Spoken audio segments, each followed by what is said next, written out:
Hello students, welcome to Mausami's tutorial. आज हम पढ़ेंगे uses of plant. Increasing the number of plants ये chapter है हमारा क्लास 5th में। अलग अलग प्राइवेट बुक्स लगी होती हैं स्कूलों में, तो अलग अलग हो सकता है, लेकिन टॉपिक घूम फिर के सेम होता है। ठीक है, तो सबसे पहले हम पढ़ रहे हैं यूजेस ऑफ प्लांट। प्लांट के क्या यूज है? देखो, प्लांट से हमें सारा ही खाने का सामान यानी सब कुछ, आपको वेजिटेबल्स, सीरियल्स, फ्रूट्स, ये सभी चीज़ें आपको कहाँ से मिलती है? प्लांट से मिलती है। तो इन सबको हम क्या करते हैं, वहाँ से प्रिपेयर, खाना तो भाई प्लांट ही बनाता है। ठीक है, उसके बाद हम क्या करते हैं, उसे घर में लाते हैं और उसे अपने हिसाब से कुक कर लेते हैं। ठीक, तो हमें सब कुछ किससे मिला? प्लांट से मिला। तो उसको हमारा पहला यूज़ क्या है कि प्लांट से हमें सबसे ज़्यादा अच्छी मात्रा में भोजन का सब सामान यानी फूड का सब प्रोडक्ट मिलता है। दूसरा यूज़ क्या है? प्लांट्स हमें ऑक्सीजन देते हैं। ठीक है, अगर प्लांट्स हमें ऑक्सीजन ना दे तो हम लिव ही नहीं कर सकते, हमारी लाइफ ही ख़त्म हो जाएगी। हम क्या करते हैं, जब हम रेस्पिरेशन की जो प्रोसेस होती है, यानी कि जब हम सांस छोड़ते हैं तो हम कार्बन डाइऑक्साइड रिलीज करते हैं एयर में।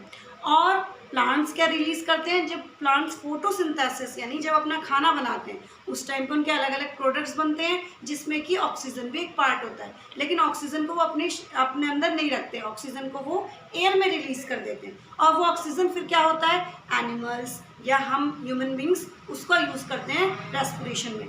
विदाउट ऑक्सीजन हमारी लाइफ भी पॉसिबल नहीं है। तो सबसे बड़ा और सबसे यूजफुल जो यूज़ है वो यही है कि वो हमें ऑक्सीजन देते हैं। थर्ड ये है कि देखो, प्लांट से हमें वुड मिलता है, गम, पेपर, मेडिसिन, फाइबर, ये सारी चीज़ें मिलती हैं। अब मैं आपको बताऊँ, अगर आपके घर में जो फर्नीचर बने हुए हैं वो सब किसके बने हुए हैं? वुड के। बेड, आपका सोफ़ा, सब कुछ। तो अगर आपके घर में ये चीज़ें नहीं होंगी तो क्या लाइफ आज की डेट में पॉसिबल है? नहीं। तो इसलिए प्लांट्स का थर्ड यूज़ है वुड, गम, पेपर, इन सभी चीज़ों का होना। ठीक है, फोर्थ हमारा जो यूज़ है वो है सॉइल इरोजन से बचाना। सॉइल इरोजन क्या होता है?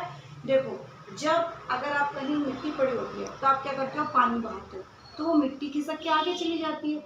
इसी तरह से जब आप कहीं बारिश होगी बहुत ज़्यादा, तो वहाँ की जो मिट्टी है, या फिर हम पानी अगर बिखेरने लगे तो मिट्टी आगे बह के चली जाएगी सारी। लेकिन आपने देखा होगा किसी भी खेत में आराम से मिट्टी जो जहाँ है वो वहीं रहती है। क्यों? क्योंकि वहाँ प्लांट्स लगे हैं। अगर बहुत सारे प्लांट्स, ट्रीज हमारे लगे हुए हैं तो उनकी जो रूट्स होती हैं, रूट्स क्या करती हैं? सॉइल को मुट्ठी में बांध के रखते हैं। जैसे हम किसी चीज़ को मुट्ठी में बांध के रखते हैं, इसी तरह से ये समझ लो रूट्स उनकी मुट्ठी है। तो वो मुट्ठी की तरह अपनी सॉइल को, जो आसपास की सॉइल है, उसे अपने पास रखते हैं। तो इस वजह से क्या होता है, कितना ही पानी हम बहाते हैं, बारिश होती है, अगर बहुत एक्सट्रीम बारिश ना हो तो वो अलग बात है। अदरवाइज बारिश होती है तो हमारी जो मिट्टी है वो बह के नहीं निकलती। तो ये चार यूज होते हैं हमारे मेन प्लांट्स के। ठीक है, दूसरा टॉपिक है न्यू प्लांट्स फ्रॉम सीड्स। देखो बेटा, सीड होता है, छोटा सा सीड, उससे क्या होता है? प्लांट ग्रो होता है छोटा छोटा। आप अगर सॉइल लोगे, सॉइल में आप सीड को सही डायरेक्शन में आप डाल देते हो तो थोड़े दिनों में वहाँ से एक प्लांट निकल के आ जाता है। ठीक है, अब जो प्लांट है वो धीरे धीरे ग्रो करेगा। लेकिन इसमें बहुत सारी चीज़ें होती हैं, बहुत सारी चीज़ों पे डिपेंड होता है ये सारा काम। कैसे? देखो, सीड तो होता है, सीड जो है कहीं भी डिस्पर्स होता है विंड से, है ना। कभी कभी क्या होता है, एनिमल्स उसे कुछ खा जाते हैं, उन्होंने फल खाया, सीड उधर फेंक दिया, सीड चबा के आधा खा गए।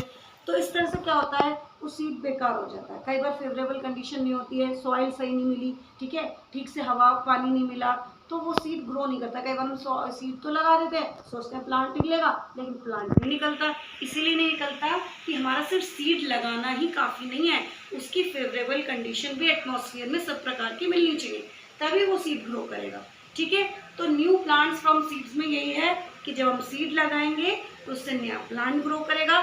लेकिन वो बहुत सारे कंडीशंस पे डिपेंड करता है कि हमारा जो प्लांट हमने लगाया है उसे सही मॉइस्चर मिले, सही एयर मिले, सही सॉइल हो उसकी, जिस सॉइल में वो ग्रो कर सकता है वही सॉइल हो, तभी वो ग्रो करेगा। थर्ड टॉपिक हमारा है monocot seeds and dicot seeds. देखो, मोनोकॉट सीड्स कौन से होते हैं बेटा? जैसे आपने ग्राम देखा होगा, ग्राम मतलब चना। चना तो सबने देखा होगा, छोटा सा आता है, सबके घर में मिल जाएगा।